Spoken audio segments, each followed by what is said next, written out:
Hello. Hello. जी जी जी। हाँ जी। बहुत हाँ पवित्र समय है। और अब तक जो 5 व्याख्यान भागवत पर आपसे सुने, जी जो आपने सिर्फ मेरे लिए ही कहे, जी उनका बाहर जितने लोगों के पास पहुंच रहा है उसमें से जी। हम दोनों की प्रसन्नता है कि अच्छी प्रतिक्रिया आ रही है, अच्छा। स्वीकृतियों की तरफ बढ़ रहा है। अरे वाह, अरे वाह, क्या बात। स्वीकृतियां व्यापक हो ही जाती हैं हाँ हाँ। अब सही के अर्थ में चले।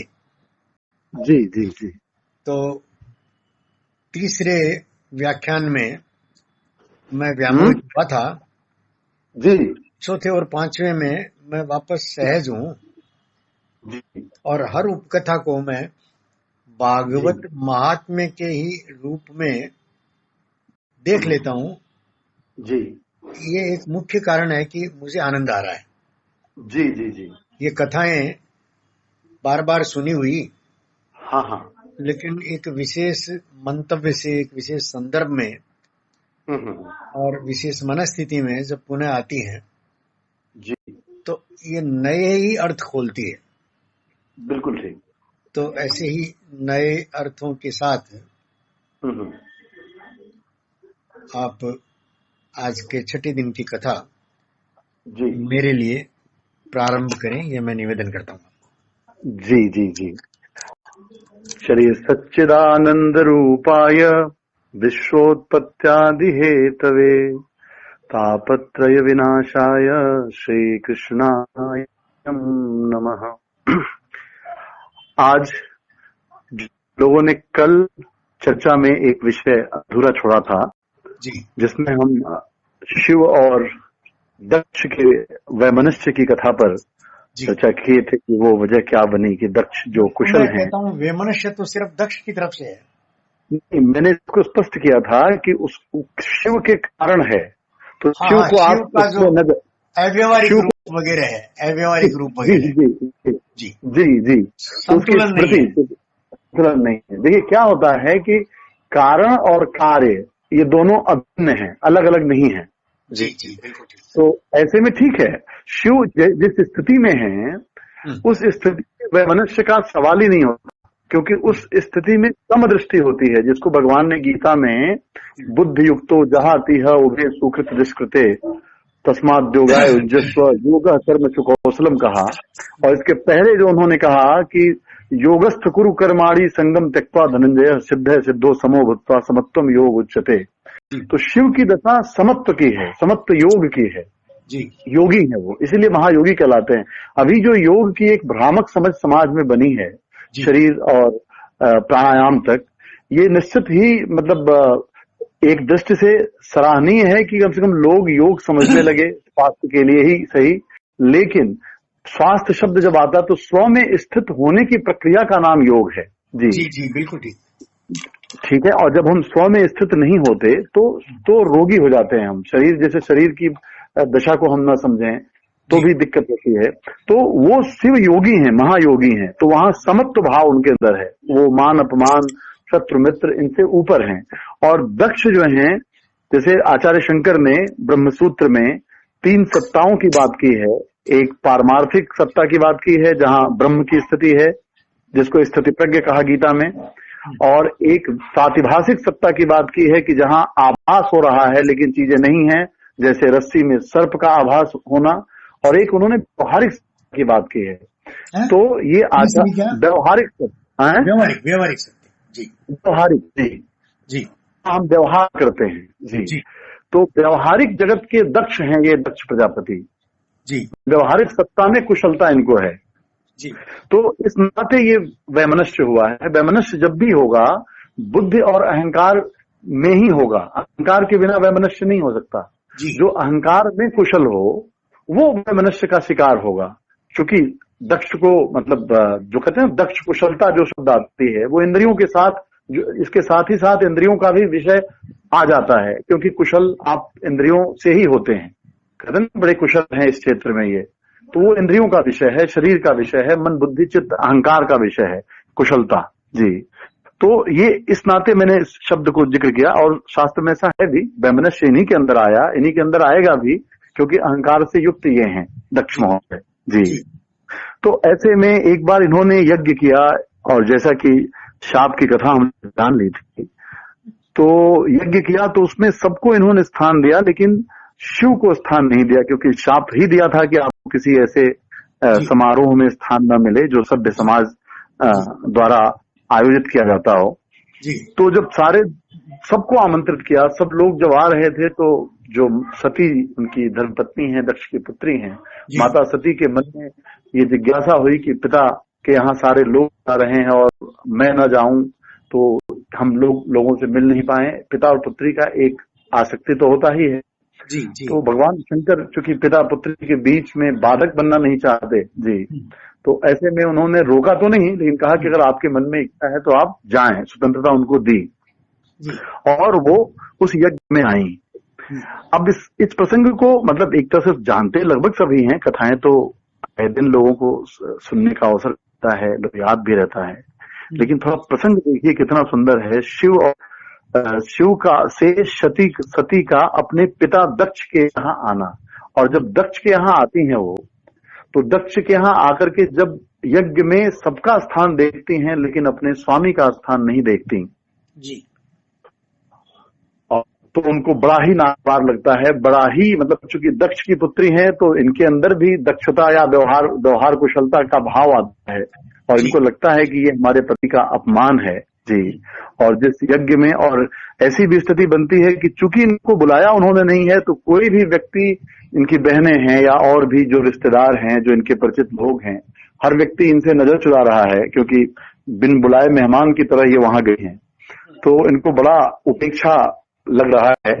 और ऐसे में इस सारी स्थिति के बाद उनको लगता है कि ऐसी सभा, जिस सभा में मेरे स्वामी का स्थान न हो, मेरी उपेक्षा हो, हमें रहने का मतलब, या फिर इससे बेहतर शरीर का त्याग कर देना, क्योंकि ये सब उपेक्षा शरीर की हो रही है, और शरीर अगर उपेक्षा के योग्य हो जाए, सम्मान के योग्य न रह जाए, तो ऐसे शरीर में रहना पीड़ादायक होता है, अपमानित होने जैसा है। तो उन्होंने दक्ष के यज्ञ में अपने प्राणों की आहुति दे दी, ऐसा कथा है जी।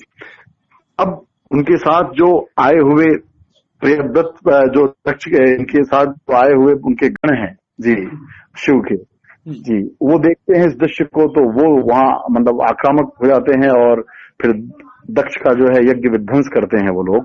फिर भगवान शिव जब जानते हैं, तो प्रसंग ये आता है कि वो फिर सती के वियोग में, देखिए यहाँ पर शिव जो समाधि में है, वो शिव अब सती प्रकृति के वियोग का परिणाम या प्रभाव ये है कि वो विचलित हो जाते हैं, और विचलन ऐसी होती है।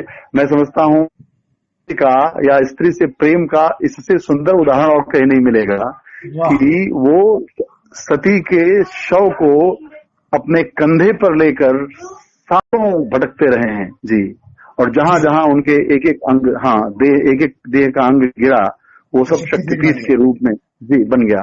तो अब इसके पीछे क्या बताया जा रहा है कि शिव और शक्ति का योग कितना प्रबल है, जिसको लोग कहते हैं कि शिव शक्ति के बिना और शक्ति शिव के बिना अधूरा है, और शक्ति शिव के बिना प्राण त्याग देती है। ये भी एक प्रसंग है कि शिव की उपेक्षा में शक्ति ने अपने प्राणों की आहुति दे दी।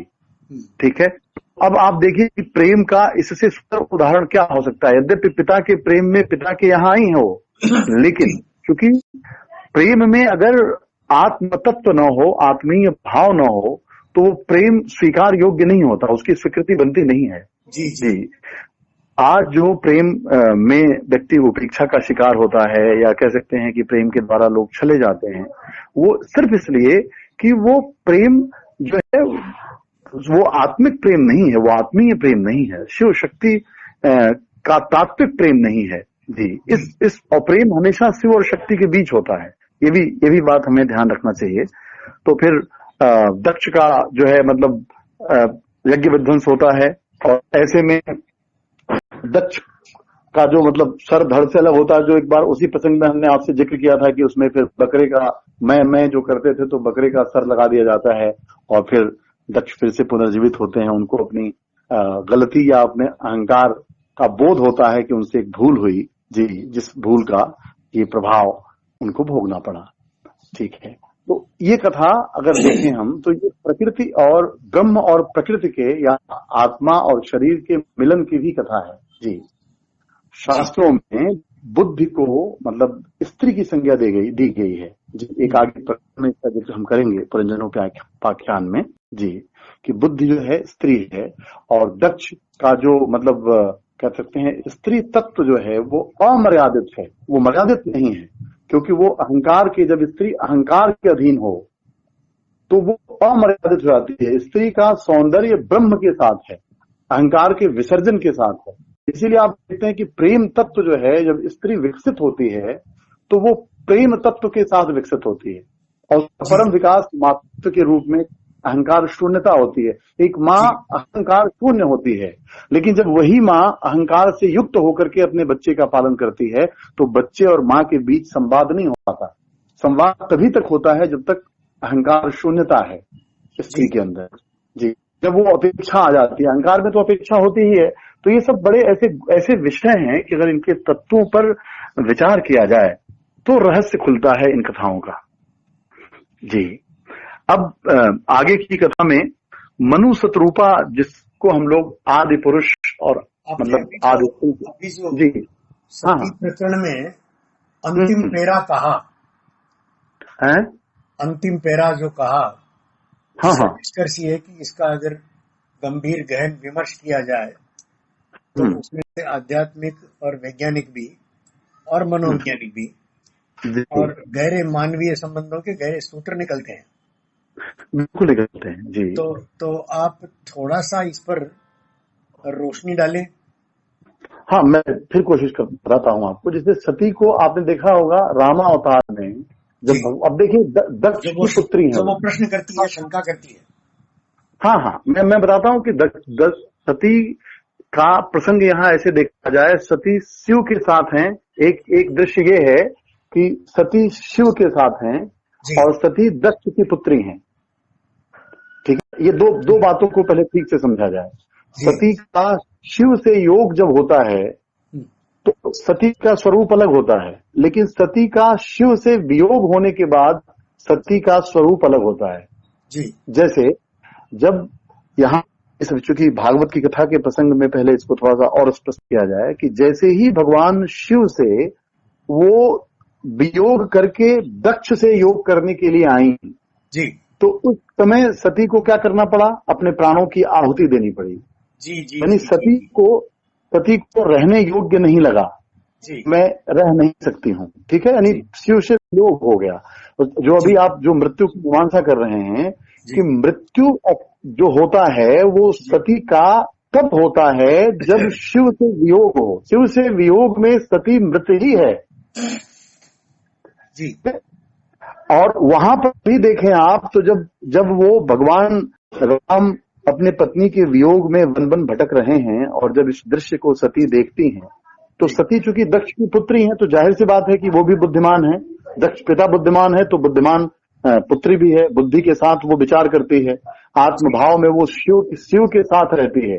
लेकिन दक्ष के भी संस्कार उसके अंदर हैं तो फिर बार बार वो संस्कार उदित होता है।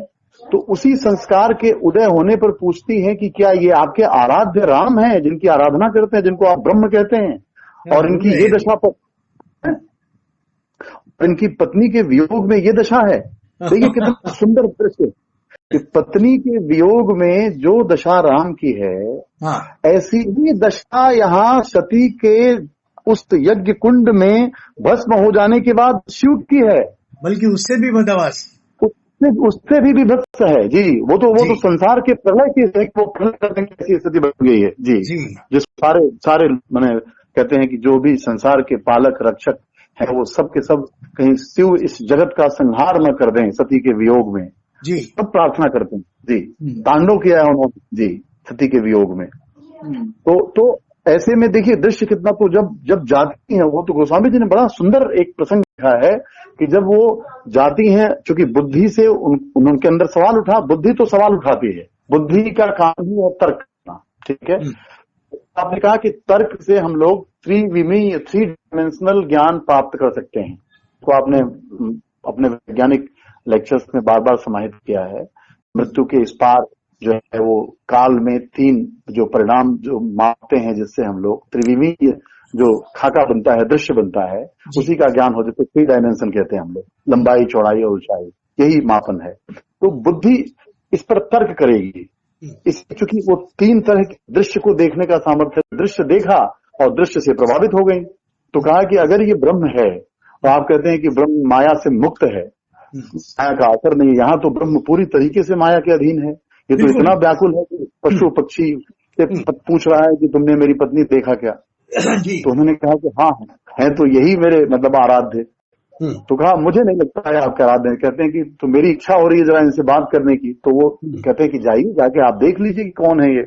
तो जब जाती हैं तो उन्होंने जाकर के, चूंकि बुद्धि से उन्होंने देखने का रूप थी, सीता का रूप धरा, राम ने पहचान लिया। तो जाहिर सी बात है कि बुद्धि के द्वारा जो तर्क होगा वो यही होगा कि पत्नी के वियोग में ये व्यथित हैं, तो पत्नी का रूप धारण करके इनकी व्यथा को दूर किया जा सकता है, ऐसा भाव बुद्धि में आया। तो उनकी पत्नी के वेश में मतलब उनके सामने आई, और जैसे ही शिव ने देखा, वो तो आत्मस्वरूपस्थ थे श्री राम। उन्होंने कहा कि कहिए कैलाश मतलब पति कैसे हैं, कहाँ हैं हमारे आराध्य शिव? तो वो तो ठिठक गई, लज्जा से मतलब शर्मा गई, क्योंकि ब्रह्म के सामने जो है प्रकृति समर्पित हो जाती है। तो ब्रह्म तत्व के सामने तो वो फिर उनको अपनी भूल का एहसास हुआ। लेकिन जब फिर शिव के सामने आई तो उन्होंने, तो शिव ने वहां जो कहा है दक्ष कुमारी उनको कहा, वहां पर ये नहीं कहा कि आप मेरी अर्धांगिनी हैं या मेरी दक्ष कुमारी कहा। क्योंकि दक्ष कुमारी का मतलब जहां भी बुद्धि का प्रयोग हो, जहां भी शरीर मन बुद्धि और देहात्म देह में आत्म भावना की स्थिति हो, वो समझिए कि वो दक्षता का कहीं न कहीं भ्रम या दक्षता का अहंकार पैदा करेगा ही। अहंकार दक्षता का ही होता है जी। तो ऐसे में दक्ष कुमारी शब्द का प्रयोग किया। यहाँ पर भी जब शिव से वियोग करके आ रही हैं वो, तो यहाँ पर भी बुद्धि का प्रभाव है कि उन्होंने बुद्धि के प्रभाव में उनको अपने आप को मिटाना पड़ रहा है। तात्पर्य कहने का ये है कि सती और शिव का जो योग है वो वही जो ब्रह्म सूत्र में ब्रह्म का योग है, जहां पर ये 2 नहीं है। लेकिन जैसे ही ये अलग होते हैं तो प्रकृति की जो दशा है, प्रकृति नष्ट हो जाती है। ब्रह्म के बिना यहाँ प्रकृति नष्ट हो गई, वहां भी ब्रह्म के सानिध्य के बिना प्रकृति ने ब्रह्म को पहचानने में भूल कर दी, ब्रह्म को प्रकृति का रूप मान लिया। राम ब्रह्म थे, अपनी ब्राह्मी अवस्था में थे, लेकिन सती ने उनके ब्रह्म तत्व को नहीं जाना, क्योंकि वो शिव से वियोग हो गया। तो शिव मतलब शिव के योग के साथ ही प्रकृति में ये दक्षता होती है प्रकृति को भी समझने की जी जी, जो जिसको हम लोग बार बार जैसे इसको आदि शंकराचार्य कहते हैं, ब्रह्म को समझने की, ब्रह्म को देखने की। भागवत की कथा भक्ति की कथा है, जिसमें कहा गया कि भगवान को ही अपने इंद्रियों का विषय बनाओ। भगवान से इतर को विषय जब बनाओगे तो राग में होगे, और जो ज्ञान है वो तुम्हारा नष्ट हो जाएगा। जो तुम्हारा स्वाभाविक ज्ञान है, जो तुम्हें स्वरूप का ज्ञान है, जिसको अर्जुन गीता में कहते हैं नष्टो मोह स्मृतिर्लब्धा जी, जो स्वरूप की जो स्मृति है उसकी विस्मृति होगी, और राग होगा तुम्हें। और राग होगा तो राग अपने आप में अज्ञानता के कारण ही होता है, क्योंकि राग अहंकार के बिना हो नहीं सकता, द्वेष अहंकार के बिना हो नहीं सकता। तो इसलिए जो इसमें है, जो वैराग्य भागवत की कथा का जो सौंदर्य है, वो सौंदर्य ये है कि भगवान में भक्ति उत्पन्न होना, भक्ति का उत्पन्न हो। भक्ति उत्पन्न न हो, कृपा करिए अगर नहीं हो रहा है, तो वो कहते हैं कि विषय भगवान को बना लो। और जब भगवान विषय होगा, भोग नहीं होगा, जो भोग भी होगा वो त्याग पूर्वक होगा, जिसको ईशावास्यमिदं सर्वम जगत्याम जगत तेन तक्तेन भुंजी था मां वृद्धा किश्चित धनम, ऐसा बोला गया है कि त्यागपूर्ण भोग होगा। तो फिर त्यागपूर्ण भोग जो है वो उपभोग है, वो भोग नहीं है, भोगवादी दृष्टि नहीं है। जब विषय भगवान होगा, लेकिन जब विषय वस्तु होगी, इंद्रियों का जब वस्तु बन जाएगा, भगवान नहीं होगा, तो भोगवादी दृष्टि होगी। पता नहीं मेरी बात कितनी आप तक पहुंच रही है, लेकिन मैं मूल तत्व एक स्थिति में ये बात बोल रहा हूं। अगर आप उस स्थिति का संचार हो पा रहा है, कहीं व्यामोह की स्थिति न बन रही हो, तो मुझे लग रहा है कि एक तात्विक विवेचन अभी हम लोग इस विषय को लेके कर रहे हैं। कहीं आपके मन में सवाल हो तो शायद और विषय खोलने का मैं प्रयास करूं, अन्यथा आगे बढ़ें। जी, मैं श्रद्धा पूर्वक सुन रहा हूँ जी। अगर कुछ कल बनता है इसमें से सती और शिव के प्रकरण में, हाँ, तो मैं पूछ लूंगा। अभी मेरे मन में कोई आशंका या जिज्ञासा नहीं बन रही है। ठीक है, ठीक है। तो ये जो सती का जो जी, हाँ, सती और शिव का जो मतलब ये प्रकरण है, सती के वियोग का, और फिर सती जब शिव के कंधे पर मृत होने के बाद भी जब उस शरीर को लेकर के वो शिव बरसों तक घूमते रहे हैं, तो जहां जहां जो अंग गिरा है उसे शक्तिपीठ के रूप में, क्योंकि शिव के सानिध्य से वो मतलब अगर वो प्रकृति जो विलय हुई है तो वो भी शिव के सानिध्य के साथ हुई है, इसलिए उसको शक्तिपीठ का नाम दिया है। वो सारे शक्तिपीठ हैं। शक्तिपीठ 26 है क्या? कितने हैं हाँ? शक्तिपीठ कुल कितने हैं? एक्चुअली तो मैं बता पाऊंगा, मेरे ख्याल कितने हैं, आपने बताया भी नाम लिया? 26 बताए मैंने। हाँ ठीक है, हो गए। अब मतलब देख लेते 26 तक की। हाँ जी, खैर, तो शक्तिपीठ बने।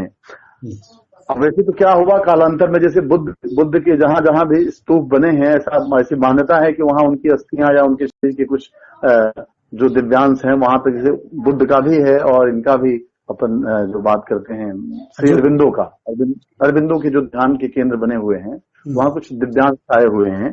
तो ऐसे ही जहां जहां मतलब वो अंग गिरे उसको शक्तिपीठ बना दिया गया, मान लिया गया, और वहां जाके हम आज भी शक्ति का आराधन करते हैं, शिव का आराधन करते हैं जी। क्योंकि शिव के बिना शक्ति नहीं है, ऐसा कह सकते हैं। शिव के बिना शक्ति क्रियाशील नहीं है जी। और कहते हैं कि शक्ति के बिना शिव भी शव जैसे हैं, समाधिस्थ हैं, उनसे कोई क्रिया नहीं होती।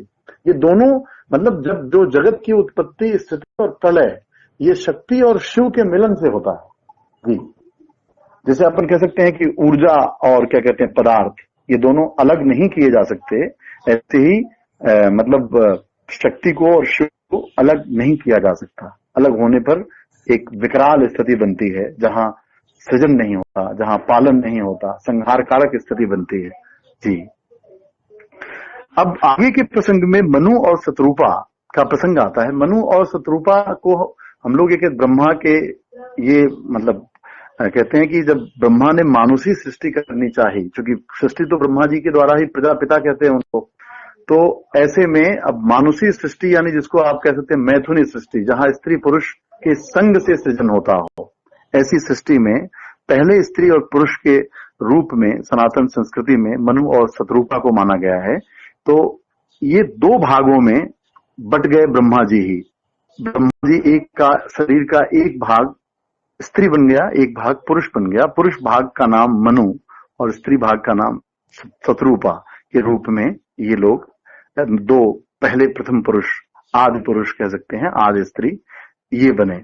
और इनके दो पुत्र हुए, प्रियव्रत और उत्तानपाद, तीन पुत्रियां ये बने, जिसे ये प्रथम पुरुष की वंशावली है जी। प्रियव्रत और उत्तानपाद, और तीन पुत्रियां हैं, आकुति, देवहूति और प्रसूति। देवहूति का हमने उस दिन जिक्र किया था, जो भगवान का कपिला अवतार हुआ देवहूति के गर्भ से, वो कर्दम ऋषि की संतान महर्षि कपिल, जिन्होंने सांख्य दर्शन का उपदेश किया, दुनिया को बताया कि तत्व क्या है, ज्ञान क्या है। अब प्रियव्रत जो इनके पुत्र हैं, पहले पुत्र प्रियव्रत के पुत्र आग्निद्र राजा बने। इनके बाद राजा नाभि के पुत्र ऋषभदेव जी बने। देव जैन दर्शन में मतलब हमारे ख्याल से उनके पहले तीर्थंकर हैं, शायद आपने अध्ययन किया होगा। ऋषभदेव जी के कई संतानें हुई, उसमें एक संतान जी हुए जो बड़े ही कुशल थे और राज्य का संचालन करते थे, ये बड़े पुत्र थे उनके। और बाकी जब ऋषभदेव जी अपने पुत्र को राज्य देकर जंगल जाने लगे अपने आत्म अनुसंधान के लिए, तो पुत्र ने कहा कि पुत्र भी साथ साथ जाने लगे, भरत जी भी। तो ऋषभदेव जी ने कहा कि हमारे जो तुम्हारे 99 ये भाई हैं, इन दायित्व मैं तुम पर छोड़ के जा रहा हूं, क्योंकि तुम्हें पिता के सारे गुण, बड़ा भाई पिता तुल्य होता है और पिता के सारे संस्कार तुम में हैं, तो तुम इनका मेरे जैसा ही पालन कर सकोगे, ऐसा मुझे विश्वास है, ऐसा भरोसा है। इस नाते मैं तुम्हें इन पुत्रों का पालन करने के लिए ये जिम्मेदारी सौंपता हूं। तो वो कहते हैं कि जिस जिम्मेदारी को निर्वाह करने में आपको संतुष्टि नहीं मिली, या कह सकते हैं कि आपके जीवन का लक्ष्य नहीं मिला, आप उन जिम्मेदारियों में मुझे लगाना क्यों चाहते हैं? तो उनको ये लगा कि ये भी वैरागी ही होगा, लेकिन उन्होंने कहा कि अगर तुम ऐसी जिम्मेदारी लोगे तो मैं आगे अपने कर्तव्य कर्म का निर्वाह कर सकूंगा। जैसे अपने यहाँ आश्रम की व्यवस्था थी कि पहला आश्रम था वो ब्रह्मचर्य आश्रम था, फिर गृहस्थ आश्रम था, फिर वानप्रस्थ था, फिर संन्यास था। तो पुत्र को पिता अपना दायित्व देकर संन्यास आश्रम की तरफ जाने लगे और कहे कि जब ये लोग योग्य हो जाएं तो तुम भी अपने जीवन का जो मनुष्य तन पाने का जो श्रेष्ठ है कि भगवत संधान करना, अपने स्वरूप का साक्षात्कार करना, अद्वैत ज्ञान को उपलब्ध हो जाना, तो उसके लिए तुम भी प्रयास करना। तो ऐसा करके राज्य देके भरत जी को, और भरत जी के नाम पर ही मतलब भारत वर्ष कहलाता भी है, क्योंकि बड़े प्रतापी राजा रहे भरत जी। और इनका भगवान का यह अवधूता अवतार भी आता है आगे की भरत चरित्र की बात। तो राज्य में इनके लगभग सभी लोग संतुष्ट थे, किसी प्रकार की कोई व्यग्रता नहीं थी, व्याकुलता नहीं थी, असंतोष नहीं था, दुख नहीं था। प्रजा जो है सब अपने धर्म का पालन कर रही थी, अर्थपूर्ण था जीवन, और सारे लोग निष्काम दशा में रहते थे, कोई वैर नहीं था। जब भाई बड़े हुए तो अब भाइयों को लगने लगा कि इनकी राज व्यवस्था में थोड़ी समरसता ज्यादा है, तो राजा को थोड़ा विशेष होना चाहिए। मैंने भाइयों में ये भाव आया, तो भरत जी ने भाइयों को राज्य सौंप करके उन्होंने संन्यास ले लिया, अपने पिता के मार्ग पर वो चले गए। जब वो जंगल में गए तो अब ये प्रसंग बड़ा ही मार्मिक है, इसको आप देखें कि मैंने इस प्रसंग पर तत्व पर ध्यान दिया जाए। ऋषभ देव जी संन्यास के लिए गए, भरत जी फिर पिता का अनुसरण करने उनके पीछे चले गए, राज्य सौंप कर अपने भाइयों को। एक दिन वो संध्या वंदन करने, नदी में स्नान करने गए, तो उनको जंगल से कुछ पशुओं के भागने की आवाज सुनाई दी। एक ध्वनि सुना उन्होंने, देखा तो बहुत सारे पशु भाग रहे हैं, दौड़ रहे हैं। तो देखा कि एक हिरनी मतलब जो है वो गर्भवती है, वो भाग नहीं पा रही है, बाकी तो सब भाग गए, तो उसके पीछे से जो है उसका पीछा कर रहा है, उसको लपक लेना चाहता है। शेर से अपनी जान को बचाने के लिए वो लंबी छलांग लेती है, और छलांग लेने में वो उसके पेट का जो गर्भ था वो बाहर आ जाता है और वो गिर जाती है, मर जाती है। बच्चा पानी में गिर पड़ता है इनके सामने ही। फिर उस बच्चे को गोद में उठा लेते हैं, क्योंकि ऋषि का हृदय प्रेम अहिंसा से भरा हुआ है, कि बच्चा ये मर न जाए, तो उसको लेकर के अपने आश्रम में आते हैं और उस बच्चे को पालने लगते हैं। जैसे ही आप पालन करते हैं, जैसे जन्म देने वाली ये माँ तो नहीं रही, लेकिन पालन करने के नाते माँ का संस्कार इनके अंदर पैदा हो जाता है, और उस बच्चे के प्रति जैसे माँ अपने बालक की अपने जीवन से भी अधिक चिंता करती है, या अपने जीवन की जैसा ही चिंता करती है, इस दो बातों को कहा जा सकता है। तो अपने जीवन जैसा वो जीवन दिखने लगा, और ऐसे में उनको बार बार चिंता होती थी उसी बच्चे की, उसके लिए दूध लाते थे, जब सब थोड़ा बड़ा हुआ घास लाते थे, खिलाते थे। जब वो खेलने जाता था तो फिर ढूंढते थे कि अभी तक क्यों नहीं आया, कहीं किसी हिंसक पशु ने उन्हें मार तो नहीं लिया।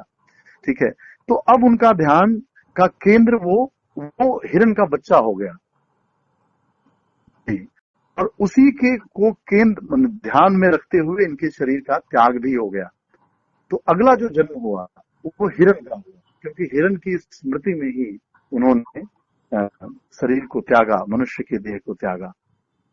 और जब हिरण का जन्म हुआ इनका, लेकिन स्मृति बनी रही, क्योंकि थे तो आत्मज्ञानी हो, तो हिरण के जन्म में भी इनको पूर्व जन्म की स्मृति बनी रही। मैं एक राजा था और संन्यास आश्रम में था, ऐसी ऐसी घटना घटी थी, उसकी स्मृति थी, और मुझे ये हिरण की योनि इसलिए मिल गई कि मैंने हिरण में आसक्ति की, इससे मैं मुक्त नहीं हो पाया अंतिम श्वास लेने तक, जिसके नाम स्वरूप मुझे ये जन्म मिला। फिर जो अगला जन्म हुआ वो फिर मनुष्य का था, क्योंकि मनुष्य का एक दिन कहा भी था कि मोक्ष प्राप्त करने का ये साधन है, साधन धर्म मोक्ष कर द्वारा यही है। इसलिए बड़े भाग्य मानुष तन पावा, सर्व दुर्लभ सदग्रंथे गावा, गोस्वामी जी कहते हैं। तो लेकिन अब इस समय जो था वो पूरी तरीके से उनकी जो बुद्धि थी वो संसार की तरफ नहीं थी।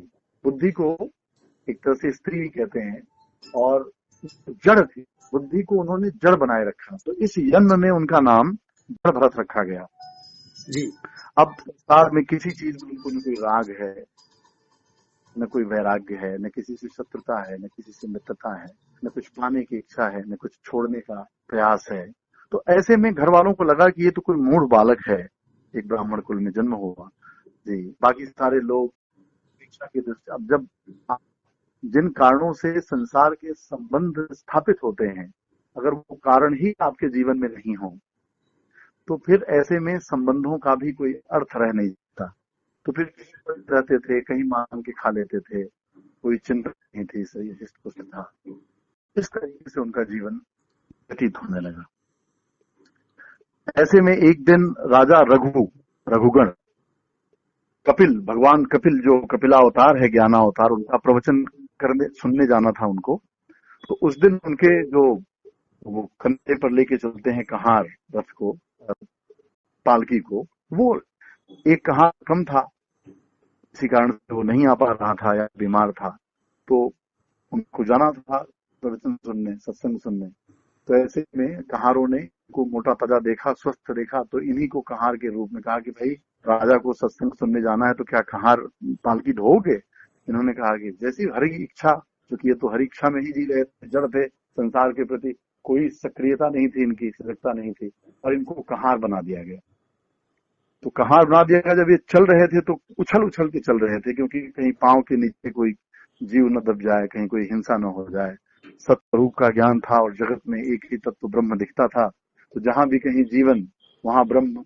तो इस नाते कहीं जीवन आहत न हो, जीवन की हिंसा न हो जाए जीवन के साथ, तो वो बच बच के चलते थे। तो इसकी वजह से पालकी उछलती थी। तो राजा ने डांट लगाया कि भाई ऐसा क्यों हो रहा है? एक नया कहार आया साहब, इसको चलने का ढंग नहीं है। तो राजा ने डांटा इनको, कहा कि तुम्हें नहीं मालूम मैं राजा हूं और तुम ऐसे पालकी लेके चलोगे? तो वहीं पर रघुगण और जड़भरत जी का संवाद होता है, जो बड़ा ही मार्मिक है। उस प्रसंग पर मैं आपका ध्यान आकर्षित करना चाहूंगा। वो कहते हैं कि मैं तुम्हें दंड दूंगा। एक बार डांटने के बाद भी इन्होंने अपनी आदत में बदलाव नहीं किया, उछल उछल के चलते थे। पालकी जो है उसका बैलेंस बिगड़ता था, तो ऐसे राजा डांटता था। तो एक बार राजा रथ से उतर पड़ा, उसने कहा कि मैं तुम्हें दंड दूंगा। तो कहा कि राजन, अगर आप मुझे शरीर मानते हो तो निश्चित ही मैं चल रहा हूं और ये पालकी मेरे कंधे पर है मेरे, और मैं इसका भार ढो रहा हूं। लेकिन अगर अपने आप को राजा मानते हो तो राजा क्या क्या होना कि आज राज्य तुम्हारे पास है, कल किसी और के पास होगा। आज तुम राजा हो, पिछले जन्म में मैं राजा था, आज तुम्हारी पालकी ढो रहा हूं, पिछले जन्म में तुम हमारे नौकर रहे होगे। तो इस तरह की जब इन्होंने बातें की तो वो तो घबरा गए कि मैंने, लगता है किसी ऐसे आत्मज्ञानी के पास,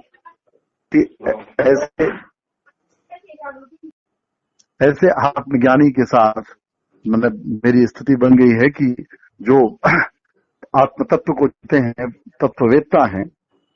ऐसी बात उन्होंने बताई जी।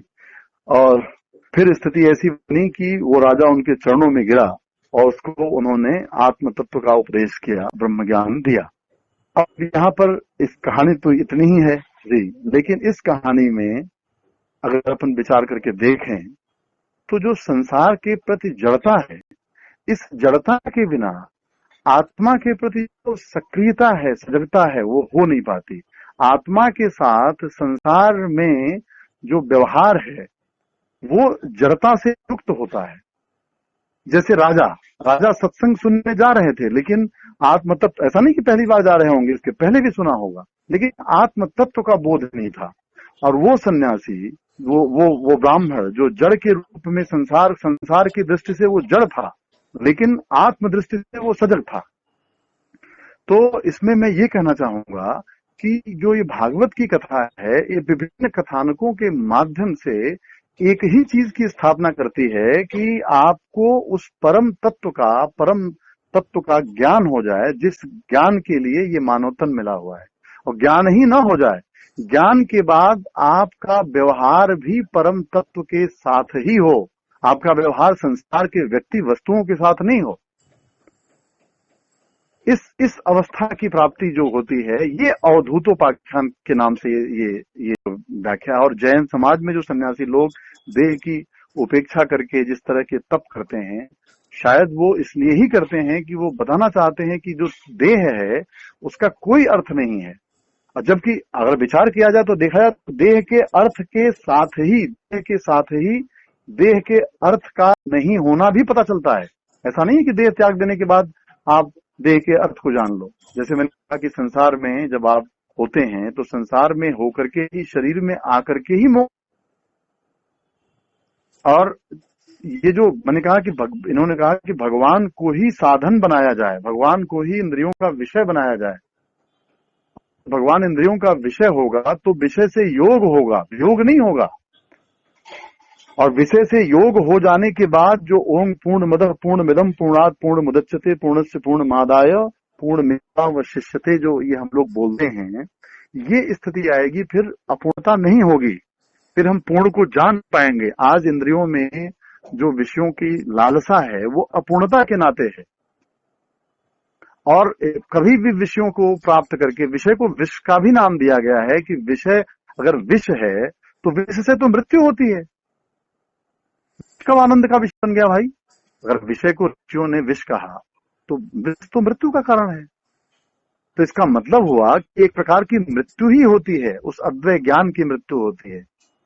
जैसे महात्मा को कहा कि वो देवता लोग, देखिए कितना सटीक वर्णन है कि अमृत कलश लेकर के आ गए देने के लिए कि ये अमृत पिला दीजिए परीक्षित को और हमें ये कथामृत दे दीजिए।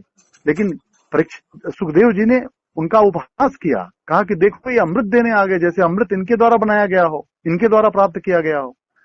इस संसार में जो कुछ भी ले करके हम अपने जीवन को बनाए हुए हैं या जीवन की रक्षा करते हैं या जीवन को जीते हैं, वो हमारे द्वारा सृजित नहीं है।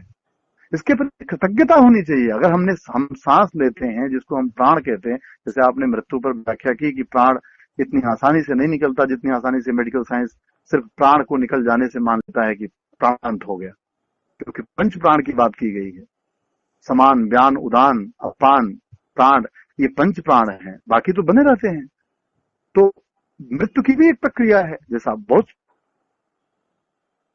आपका वो। तो ऐसे में जो प्राण है, वो प्राण देने वाला, प्राण को पैदा करने वाले हम नहीं हैं कि हमने वो वृक्षों में वो सामर्थ्य पैदा किया कि जिस सामर्थ्य से वृक्ष कार्बन डाइऑक्साइड ले ले और ऑक्सीजन छोड़ दे।